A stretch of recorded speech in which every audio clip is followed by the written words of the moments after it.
Šodien raidījumā cilvēks ar invaliditāti darba meklējumos. Meklēt darbu kādā uzņēmumā vai radīt pašam savu, lai arī sākumā nelielu biznesu.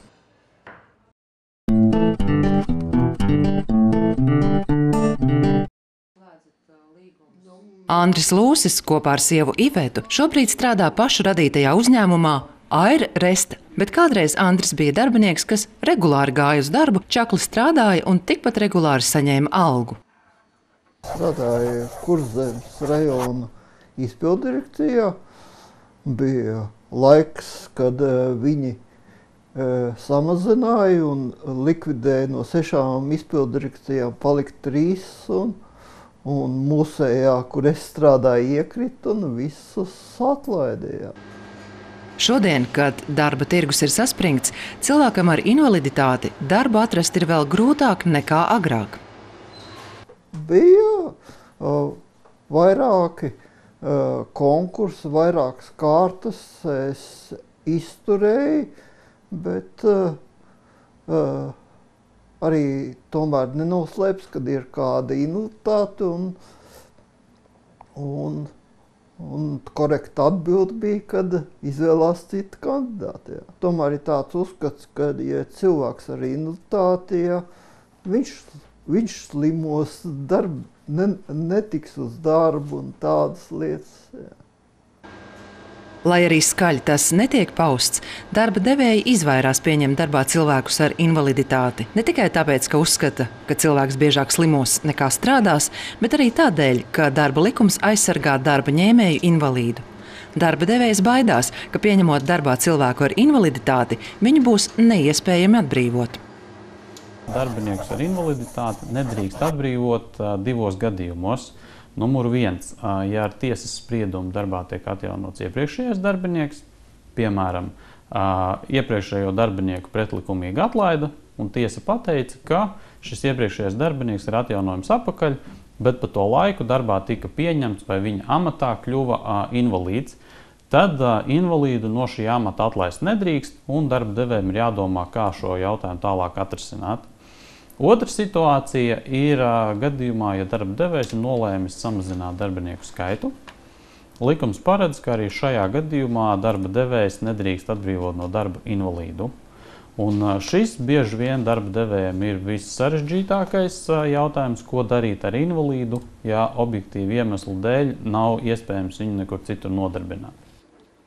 Visos citos gadījumos, piemēram, ja darbinieks nepilda līgumā paredzētos pienākumus, nav atbilstoši kvalificēts vai ilgstoši slimo, darba devējs cilvēku ar invaliditāti var atbrīvot.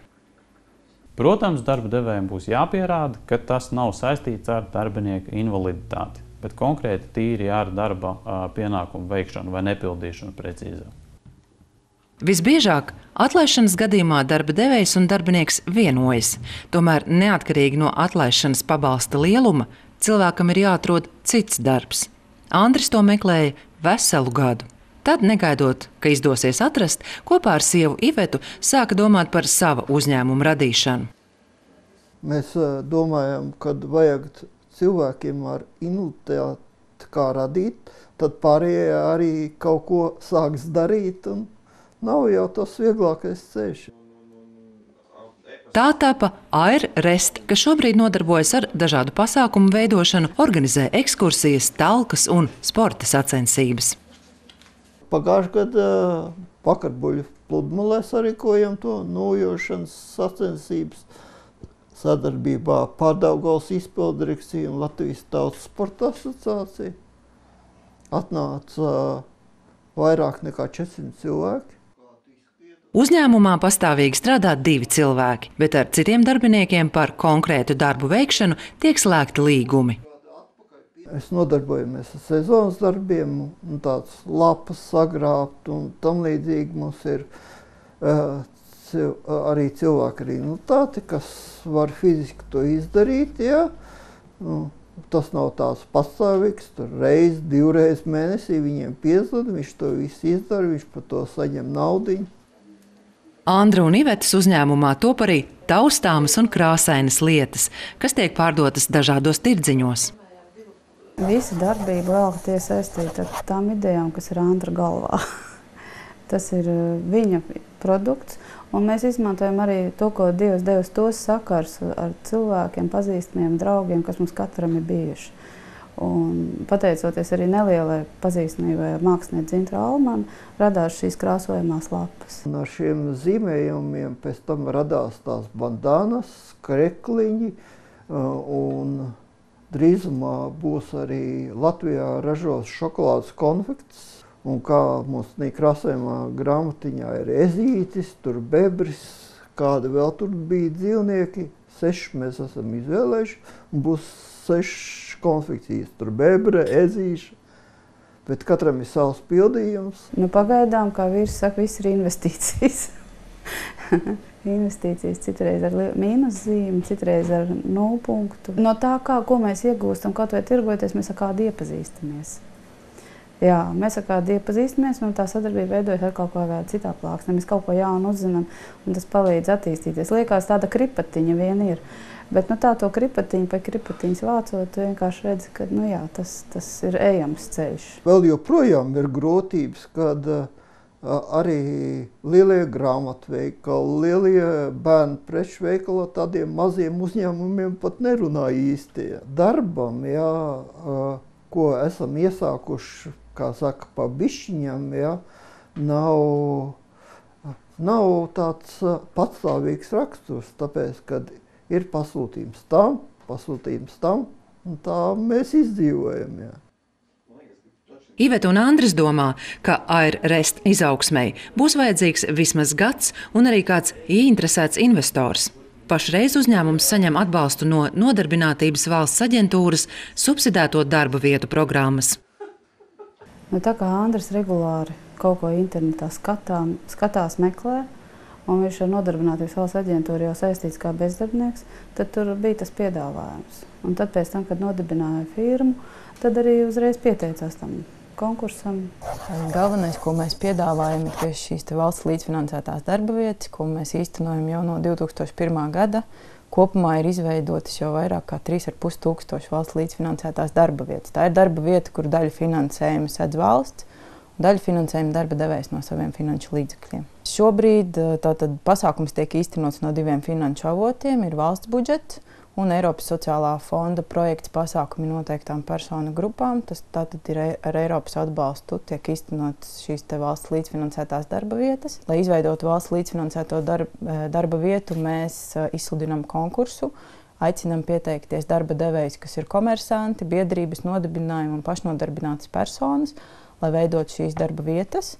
Savukārt mēs apkopojam tieši cilvēku ar invaliditāti vēlmes, ko tad īsti viņi vēlas darīt. Mēs esam tāds kā tilts starp darba devēju un bezdarbnieku ar invaliditāti un savedam viņus kopā. Pieprasītākās profesijas, kurās tiek veidotas subsidētās darba vietas, ir lietveži, labiekārtošanas strādnieki, sētnieki, grāmatveži, informācijas ievadīšanas operatori. Subsidētajā darba vietā cilvēks var strādāt no 24 līdz 36 mēnešiem. Rezultāti liecina, ka pēc tam, kad subsidētajā darba vietā līgums beidzies, 60% cilvēku izdodas atrast pastāvīgu darbu. Andra subsidētā darba vieta uzņēmumā būs vēl gadu, tāpēc Andris un Iveta cenšas atrast stabilu uzņēmumu nozari, kas nākotnē nestu peļņu. Līdzās jau esošajiem pakalpojumiem un precēm jau drīzā nākotnē parādīsies īpaši pielāgoti trīsriteņi. Tas ir ļoti ērts cilvēkam ar invaliditāti un arī māmiņām ar bērniem. Kad mums arī ir viens cilvēks inženieris, kas arī cilvēks ar invaliditāti, bet viņam tiešām prāts strādā, un viņš ir arī šīm velospēdām izdomājis, kā uzlikt tāds stīņas bērnu sēdeklīti un bērnu sēdeklīšu un bērniem, un arī cilvēkam, kas nevar būt stabils uz 2 ritiņu, šitāds 3 ritenis būs ļoti ērts. Ilgi meklējām, kurā vietā ir tādi 3 riteņi par, kā saka, normālu cenu, ko var arī cilvēks ar invaliditāti, kā saka, pavilkt. Lūšu ģimenes uzņēmums, kas pagaidām vēl ir attīstības stadijā, ir apliecinājums tam, ka, neraugoties uz invaliditāti un bezdarba problēmām, cilvēkam vajag ticēt sev un neatlaidīgi darboties, meklēt tieši to, kas viņam ir atbilstošs. Arī Iveta, tāpat kā Andris, citu darbu pirms tam atrast nevarēja. Ar manām problēmām ir grūti, jo garas stundas kaut kur pie datora vispār nav iespējams. Es mācījos zviedru valodu iesāku, domāju par operatoru vienā firmā. Bet tā kā tas teica, ka viss pie datora un viss, un tas bija pēdējais punkts, ka es sapratu, ka nē. Kad ir grūtības, vienkārši meklē izēju, tāpēc viņas aizmirstās. Vai kā vienkāršāk sakot, ka vīrs saka, nāks lielākas grūtības, tās aizmirsīsies. Zaudēt jau vienmēr var, bet ja nemēģina, tad arī nezinu, vai zaudēs vai vinnēs. Man liekas, ka vienmēr vajag mēģināt cīnīties.